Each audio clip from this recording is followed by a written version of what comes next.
Ini adalah gugusan Pulau Sulu yang terletak di selatan Filipina. Tempat dengan pantai yang indah, air laut yang jernih, serta menjadi rumah bagi organisasi teroris paling ditakuti di Asia Tenggara, Abu Sayyaf.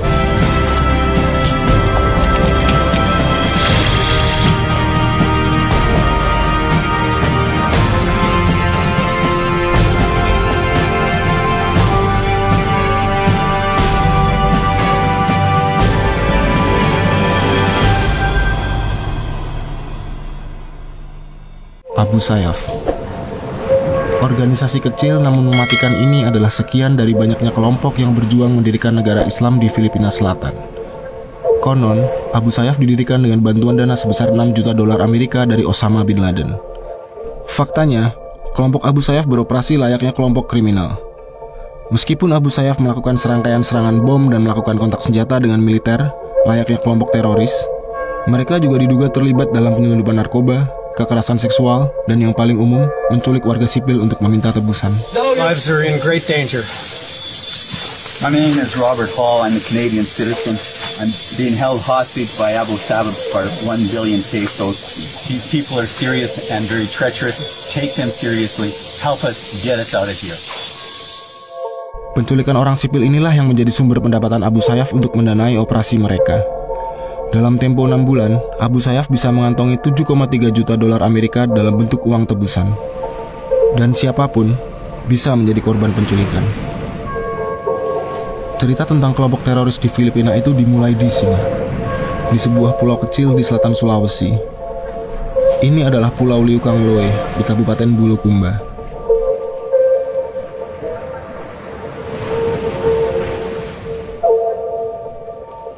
Pulau ini menjadi titik penting bagi industri perikanan.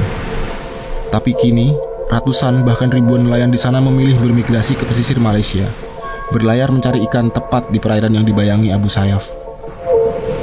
Gue Adi Renaldi. Gue menulis soal terorisme untuk Vice dan menghabiskan waktu meliput serangan teroris serta melakukan investigasi kenapa banyak orang Indonesia terpengaruh ideologi ekstremisme. Tapi cerita kali ini berbeda. Gue ingin tahu, apa penyebab para nelayan Indonesia memilih pergi dan mencari ikan di salah satu perairan paling berbahaya di muka bumi?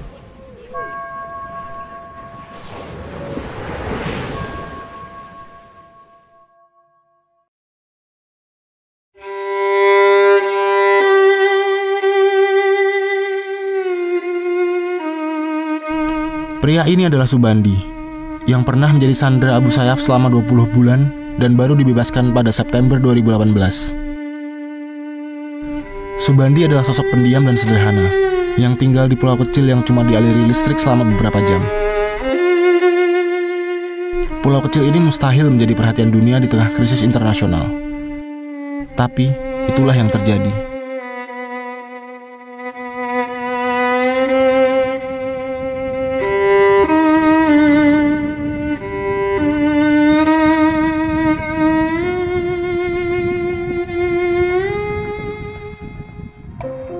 Kapan pertama kali Pak Subandi mendengar soal kelompok Abu Sayyaf ini, Pak? Saya masuk di Sabah sekitar 2 tahun baru aku mendengar itu. Ada Abu Sayyaf masuk begini menangkap orang. Bisa diceritakan awal kejadian penculikan itu, Pak? Oh, itu pertama kejadian itu saya sementara tidur. Di jam 5 subuh datang sudah itu kan Abu Sayyaf. Sementara saya tidur, ada aku punya teman itu yang pegang kemudi. Nah, tiba-tiba juga langsung dia naik itu orang, diancam sudah di situ. Sandar di kapal itu naik sudah orangnya 3 orang itu, lengkap dengan senjata. Nah, dia bilang kami dari polis Tagana Filipina. Nah, kita ikutlah di situ, diambillah semua. Nah, sekalinya kami jalan dari situ, kita lewati sudah itu Pulau Tagana. Aku menanya sudah kita mau pergi mana? Bilang kita mau pergi jauh dari sini.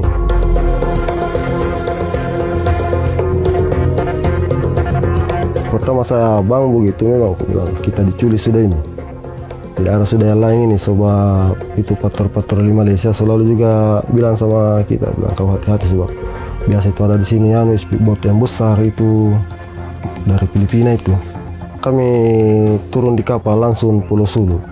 Sampai di sana di Solo kita masuk di hutan bakau kan yang di laut itu. dibawa sama kapal-kapal kecil nelayan juga.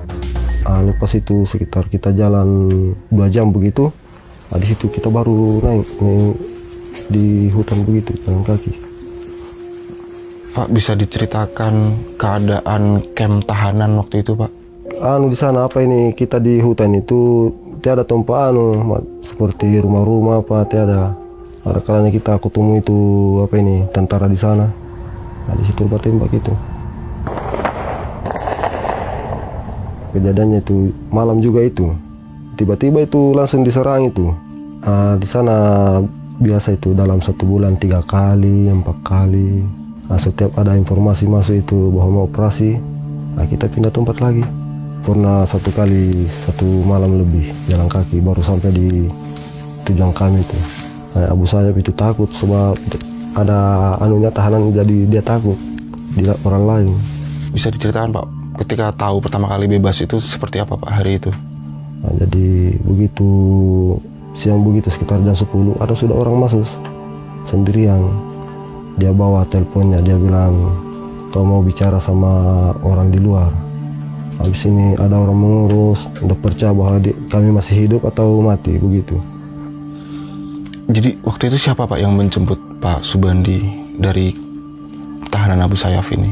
Ada kelompok Eminilip. Jadi Eminilip itu yang ambil Abu Sayyaf baru pergi di Gubernur Sulu. Di situlah kita menunggu tentara dari Indonesia menjemput kami.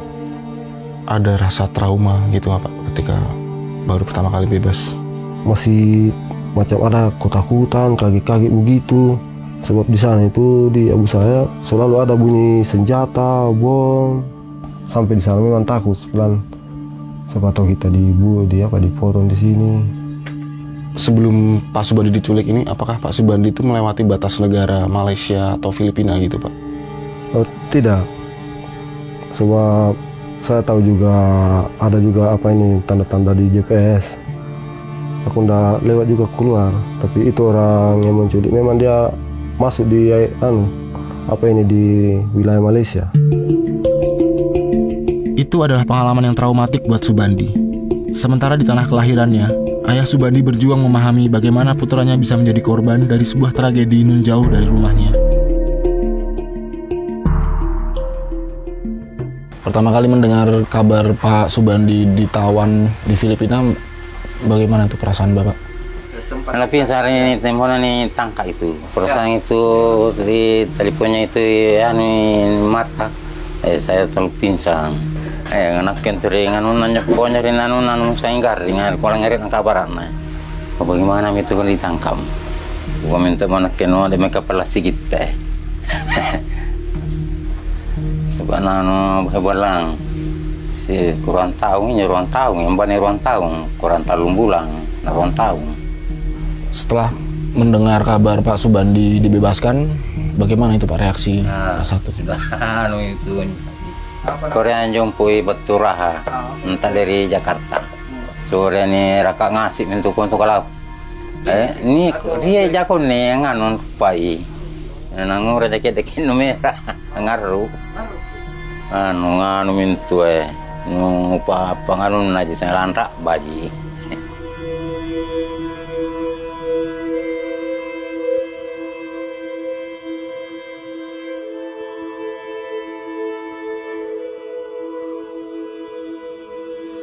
Subandi mengatakan banyak kawannya yang masih menangkap ikan di Sandakan, menantang bahaya di perairan yang rutin disambangi kelompok Abu Sayyaf.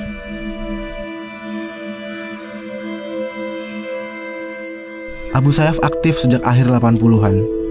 Mereka adalah dalang serangkaian serangan mematikan di Filipina dan terlibat dalam ratusan penculikan sejak mereka terbentuk.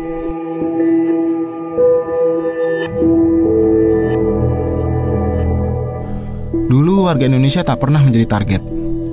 Lantas apa penyebab sehingga orang Indonesia menjadi target penculikan? Kami menemui Sidney Jones, yang selama lebih dari 2 dekade telah meneliti terorisme di Asia Tenggara. Sebelum tahun 2016, tidak ada orang Indonesia yang pernah jadi korban. Kenapa baru-baru ini orang Indonesia menjadi korban? Dua dua jawaban. Satu, bahwa untuk pertama kali ada kapal yang jual batu bara ke Filipina yang notabene kapal yang sangat pelan-pelan melayar ke Mindanao. Gampang sekali diangkat oleh orang Abu Sayyaf. Dan bukan satu saja, tapi banyak yang berangkat dari Kalimantan Timur. Kedua, setelah pertama kali Abu Sayyaf dapat awak kapal dari batu bara itu, sebetulnya mereka salah tangkap. Mereka mengira bahwa orang ini adalah orang Malaysia yang mereka sebetulnya mereka menganggapi orang Malaysia sebagai musuh karena Sabah. Ada klaim secara historis ke Sabah oleh Filipina. Jadi antara Filipina dan Malaysia ada semacam rasa permusuhan. Tapi tidak ada dengan Indonesia. Apalagi sebagian besar dari Indonesia juga orang Islam. Tetapi ternyata bahwa setelah ditangkap, mereka dapat wang dengan cepat sekali tanpa banyak nego. Tidak seperti pemerintah-pemerintah lain yang ingin bargain, tawar-menawar sampai harga untuk orang ini jauh diturunkan. Tapi Indonesia, entah itu pemerintah atau perusahaan atau siapa saja, pokoknya wang didapat dengan cepat sekali. Jadi setelah itu, terus-menerus ada satu kapal dan seterusnya kapal lain dengan korban semuanya orang Indonesia.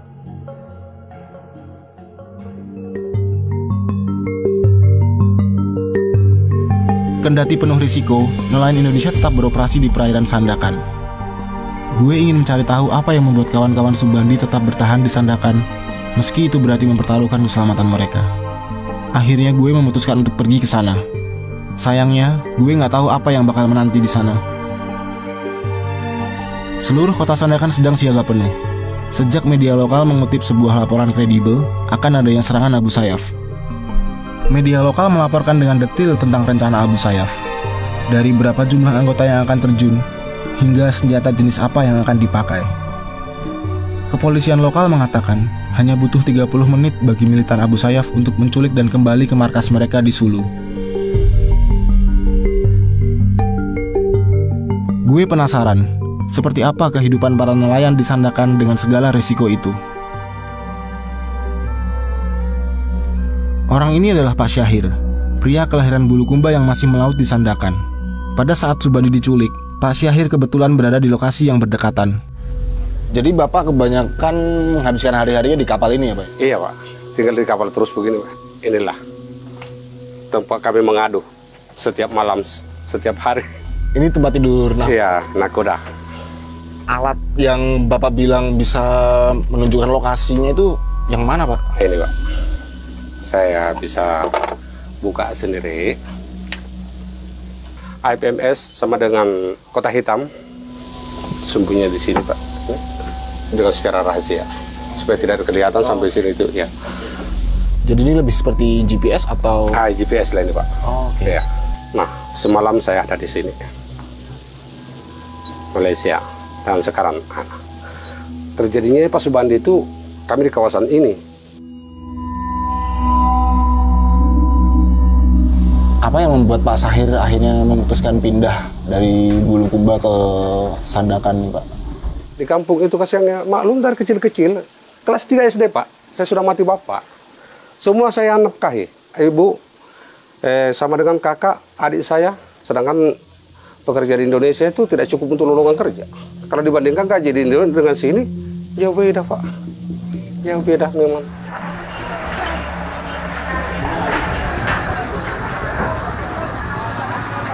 Nah, pertama kali mendengar kabar Pak Subandi diculik, bagaimana tuh reaksi Pak Syahir?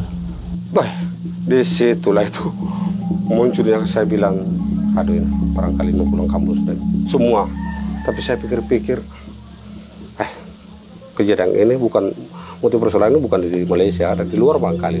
Tidak mungkin dia masuk di sini karena kita ini sudah terkawal. Jadi belakang-belakang itu ada pemerintah di, kalau tidak salah konsul datang sendiri di sini itu hari yang kerjasama dengan Angkatan Laut semua di sini memerintahkan bahwa semua kapal harus mempunyai IVMS. Kalau ada yang mencurigakan, kau tekan ada off on itu kan, Swiss, tekan saja. Kami tahu semua bahwa kapal ini meminta maklumat atau pertolongan. Gue meninggalkan Sandakan dan berpikir soal ketimpangan ekonomi yang memaksa para nelayan ini melaut di perairan berbahaya. Ada alasan mendasar kenapa mereka memilih melaut di Malaysia daripada di Indonesia. Infrastrukturnya. Gue mengunjungi salah satu gudang pendingin ikan di Bitung, Sulawesi Utara. Ikan hasil tangkapan lantas segera dimasukkan ke gudang tersebut agar tahan lama dan bisa dijual dengan harga tinggi. Sayangnya fasilitas macam itu tergolong jarang dan tak semua pelabuhan memiliki. Dan sepanjang para nelayan Indonesia pindah ke Sandakan, penculikan akan terus terjadi. Beberapa bulan setelah pergi ke Sandakan, terjadi penculikan lagi. Kami adalah warga negara Indonesia. Kami bekerja di Malaysia. Kami kena tangkap kumpulan Abu Sayyaf pada tanggal 24 September 2019. Tolong kami supaya kami bebas dari sini. Pak Subandi baru sebulan ini bebas, Pak. Ada rencana nanti ingin kembali ke Sabah lagi nggak, Pak? Anda sudah. Kenapa cari ikan begitu? Di bagian sini di Teluk Bone. Kalau masih begini anunya keadaannya ini, sudah mungkin di sini sudah mau mencari di sini.